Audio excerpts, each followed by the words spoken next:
رغم جمال الطبيعة وهدوئها وانسياب النهر على تلك الضفاف، إلا أنه قد يخفي خلف جمال صوت جريانه الكثير من أنات الموجوعين، كقصة الطفل محمد الذي يحمل همومه ليفضي بها بجانب النهر، حيث يقضي معظم يومه هناك بعدما فقد أمه وإخوته بين ركام بيتهم المدمر قبل نزوحه مع والده المريض.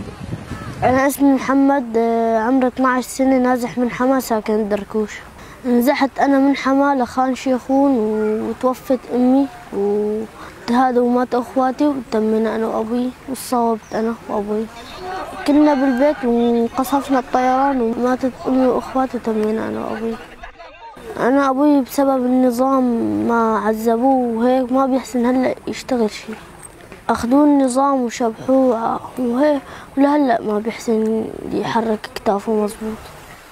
يقضي محمد يومه بجانب نهر العاصي، حيث يجلس على ضفافه بعدما ترك المدرسة ليجعل من صيد الأسماك مهنة له، عسى أن ترد عليه القليل من المردود المادي له ولوالده. أنا بحس العاصر فيه أنه برتاح جنبه وطالع شوي السمكات، بركب بساعد أبوي وبرتاح على العاص، يعني قعدة العاص كويسة. أصعب الشي يكون ما عندي أم، يكون هلأ عندي أم، نام معاه، رو معاه، تجي معاه، وين ما رحت برو معاه، نام جنبه، حطلي فطور، كل شي.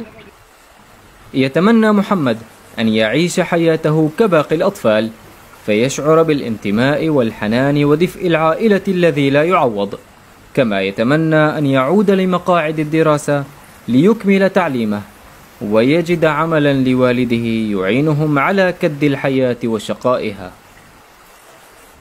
فقد وألم ونزوح، هكذا يعيش الطفل محمد الذي فقد أمه وإخوته منذ أكثر من 6 سنوات، والذي يجسد بحياته قصص الكثير من السوريين الذين أبعدتهم قذائف وصواريخ الأسد وحلفائه عن أبنائهم وأحبائهم.